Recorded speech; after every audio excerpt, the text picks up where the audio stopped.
जीवन में आप लोगों को ऐसे अनुभव से गुजरना पड़ा है, इतनी छोटी आयु में, वो भी दूर, अकेले। मैं कल्पना कर सकता हूं कि किस प्रकार की मानसिक परिस्थिति से आपको गुजरना पड़ा होगा। कठिनाइयों के बीच भी हम ठीक से अभी इवैक्यूएशन कर पा रहे हैं। हम लोग तो उम्मीद भी छोड़ दिए थे कि वापस इंडिया जा पाएंगे, क्योंकि 2 मार्च की हम लोग की फ्लाइट थी जो कि कैंसिल हो गई थी। जब इंडियन एम्बेसी और गवर्नमेंट वर्क किए तो हम लोग को एक नया उम्मीद मिला कि वापस इंडिया जा पाएंगे। All thanks to Indian government. I don't think कि विदाउट इंडियन गवर्नमेंट हेल्प हम इंडिया वापस सेफली आ पाते। हमारी इंडियन गवर्नमेंट ने बहुत अच्छी सुविधाएं दी। हमारे लिए फ्लाइट्स अवेलेबल थे, हमें एयरपोर्ट जाने का एकदम आराम से सुविधाएं मिली, खाने पीने कोई दिक्कत नहीं हुआ।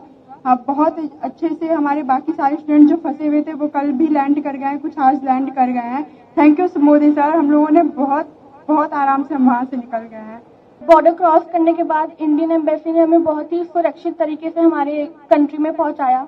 तो मैं हमारे प्रधानमंत्री नरेंद्र मोदी जी यानी कि आपका बहुत ही धन्यवाद कहना चाहूंगी कि आपने मुझे मेरे घर तक सुरक्षित पहुंचाया। और मुझे विश्वास है कि और भी जो बच्चे फंसे हैं आप उन्हें भी जल्द से जल्द उनके घर पहुंचा देंगे। सर 24 तारीख को जब अटैक हुआ तो हमें लगा था कि हम यहाँ से अपने देश वापस नहीं जा पाएंगे। और सर 2 रात हम ऐसे गुजारे जैसे लगा है कि हम मौत को कितने करीब से देख चुके हैं। बट सर मुझे गर्व है कि मैं भारत देश का वासी हूँ और गर्व है मुझे यहाँ के सरकार पे, शराब पे। और सर सबसे ज्यादा गर्व मुझे महसूस होता है अपने तिरंगे पर। जब हम इवैक्यूएशन से आ रहे तो हमें ऐसी नोटिस मिली थी कि आप अपने बस के आगे और खिड़कियों पे तिरंगे को लगा दीजिए, ताकि जब रशियन आर्मी देखेगी तो आपके केवल तिरंगे से वो आपको टच भी नहीं करेगी। और इस तरह मेरे लिए बहुत बड़ी बात है कि मैं ऐसे महान देश में पैदा हुआ। उस ड्यूरेशन में हमारे पास कोई होप नहीं था।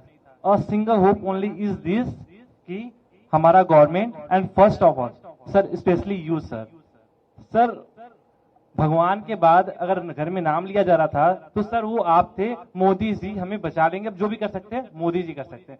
अब इससे बड़ा हम कुछ कह ही नहीं सकते सर। पेरेंट्स सब होप खो देते हैं सर, क्योंकि हमें बचाने के लिए हमारे पेरेंट्स कुछ भी कर सकते हैं, पर उस सिचुएशन में sir parents can't do anything and that time they are all wishing from God and they are always, I have no word sir. घर में 100 बार नाम सिर्फ आपका लिया था कि मोदी जी कुछ कर लेंगे, वो ही कुछ कर सकते हैं, अब कोई कुछ नहीं कर सकता। First of all I would like to say that पहली बार हमने इंडियन झंडे की ताकत देखी।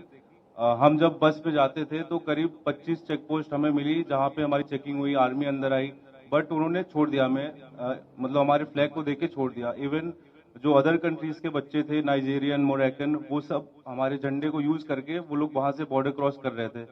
तो sir thank you so much for evacuating us, thank you so much sir. मेरी दादी ने मुझे ये बोला था कि क्योंकि मेरे फादर आर्मी में है तो उन्होंने बोला था कि तुम्हारे पिताजी ने तो ये वॉर नहीं देखा जो तुम फेस करके आ रही हो, लेकिन उन्होंने ये कहा कि मोदी सरकार जी पे पूरा भरोसा है कि अगर कोई नहीं तो वो तो आपको जरूर ही निकाल देंगे। जब अटैक हुआ था 24 को तो 25 को हम सारे राशन की लाइन में लगे। हमें लगा कि 1 हफ्ते लग जाएंगे हमें इवैक्यूएशन के लिए, लेकिन हमें 26 को ही मैसेज आ गया कि आज आपका इवैक्यूएशन है। हम बॉर्डर पहुंचे, फिर वहां से हम रोमानियन बॉर्डर को क्रॉस किया और फिर वहां से इंडियन एम्बेसी ने हमारा बहुत साथ दिया। हमें तुरंत इवैक्यूएट किया गया, फ्री फ्लाइट्स, फ्री एवरीथिंग। मेरे पास तो इंडियन करेंसी भी नहीं थी लाने के लिए कुछ भी। तो हम लोग सो ही नहीं पा रहे थे कि अटैक हो गया, अब हम लोग के साथ भी कुछ भी हो सकता है। और जब हम लोग स्टडी के लिए गए थे उसके जस्ट 1 हफ्ते बाद मेरे पिताजी का देहांत हो गया।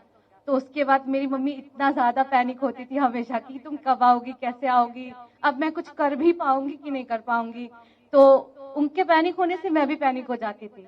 तो जैसे ही उनको पता चला कि सरकार ने इतना इंतजाम किया है, आ जाऊंगी, जैसे ही उन्होंने मुझे देखा, आपको इतनी दुआएं दी हैं कि आप हमेशा खुश रहे, आप हमेशा जिए। उसके बाद हम लोग को जरा सी भी दिक्कत कहीं भी महसूस नहीं हुई। हमारा इंडिया इतना अच्छा है कि हमारे फ्लैग के जरिए दूसरे नेशंस के लोग निकल रहे हैं। तो thank you so much sir, thank you so much. हमारा देश मजबूत हो, इन सारी समस्याओं का समाधान उसी में है।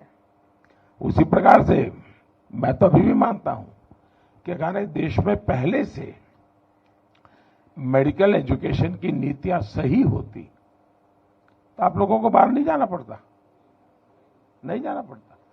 कौन माँ बाप चाहते कि इस छोटी उम्र में अकेले भेज दे, कोई माँ बाप नहीं चाहता। लेकिन हम लगे हैं।